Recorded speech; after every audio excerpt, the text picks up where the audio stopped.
यजाति राजा ने पुत्र पुरु का युवावस्था को लेकर के हजारों वर्ष तक भोग विलास में जीवन यापन किया।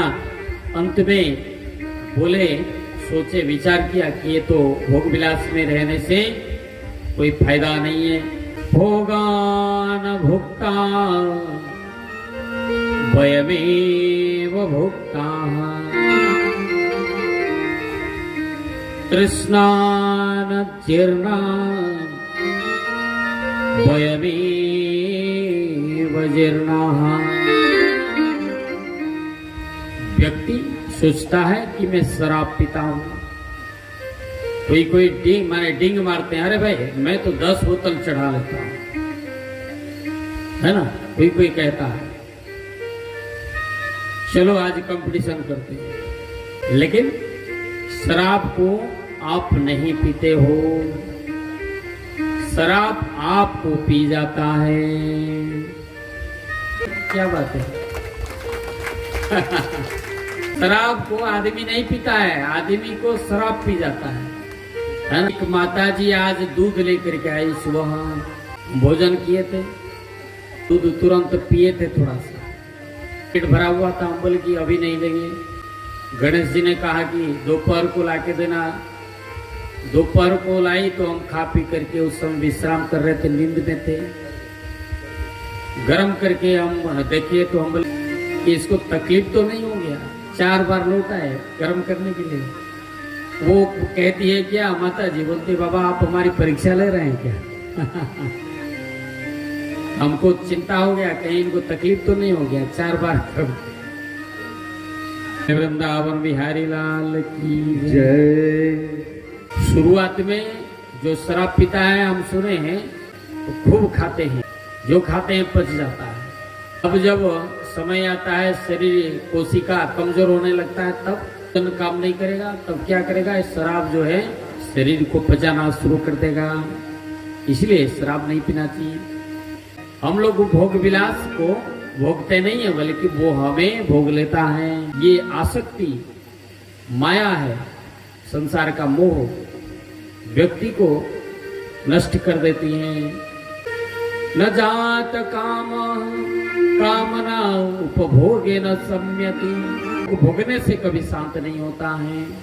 कृष्ण वर्तमेव भूय एवाभिवर्तते। जिस प्रकार अग्नि में घृत डालने से अग्नि और प्रज्वलित होता है, उसी प्रकार व्यक्ति जितना भोग विलास में रहता है ना, उतना ही ज्यादा उसे आसक्ति बढ़ती है। इसलिए इसे त्याग देना चाहिए। समस्त संगम आत्मानुभूत्या विद्युत त्रिलिंगा परे अमले ब्रह्मणि वासुदेवे लेभे गतिम भागवती प्रतीति।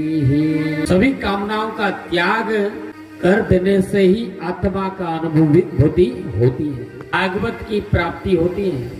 सभी कामनाओं का त्याग करने से। कामनाओं में पड़े रहेंगे तो भगवान का अनुभव नहीं हो पाएगा। वो आसक्ति में पड़े रहेंगे तो भगवान की कथा नहीं सुन पाएंगे। कोई व्यक्ति जानता है, कुछ लोग जानते हुए भी, ज्ञान है भागवत का महिमा के बारे में जानते हुए भी भोग में इतना आसक्त हैं। आज ये फलना काम है, कल चिलना काम है, बाबा इसलिए नहीं आ पाए, है ना। और हम देखते हैं जिनको सबसे ज्यादा काम है वो सारा काम छोड़ करके बाबा के साथ में भगवान का सेवा कर रहे हैं। और जिनको छोटा मोटा थोड़ा थोड़ा काम है वो उसी में उलझ के रह जाते हैं, भगवत सेवा में समय नहीं दे पाते। छोटा मोटा काम जिनको बड़ा बड़ा काम है उनको कोई गम नहीं है। वो जानते हैं कितना बड़ा बड़ा काम करने का अधिकारी इसलिए बना हूं क्योंकि मैं भगवान का भक्त हूँ, मेरे मन में भगवान के प्रति श्रद्धा है, वो मुझे ताकत देते हैं, शक्ति देते हैं। और जो काम को श्रेष्ठ मानते हैं, भगवान को न्यून छोटा मानते हैं, उनके लिए छोटा काम भी बड़ा बन जाता है। और जो भगवान को महत्व देते हैं उनके लिए बड़ा का काम छोटा बन जाता है। इतना दीजिए जामे कुटुंब समाए, मैं भी भूखा न रहूं, साधु न भूखा जाए। कभी धनवान नहीं बनता है। माया को जितना छोड़ोगे माया आपके पीछे आएगी। संत महात्मा लोग समझाते हैं माया को जितना पकड़ने का प्रयास करेंगे माया उतना दूर भागते रहेगा। यहाँ पर माया शब्द का अर्थ क्या है? रुपया, पैसा, लक्ष्मी।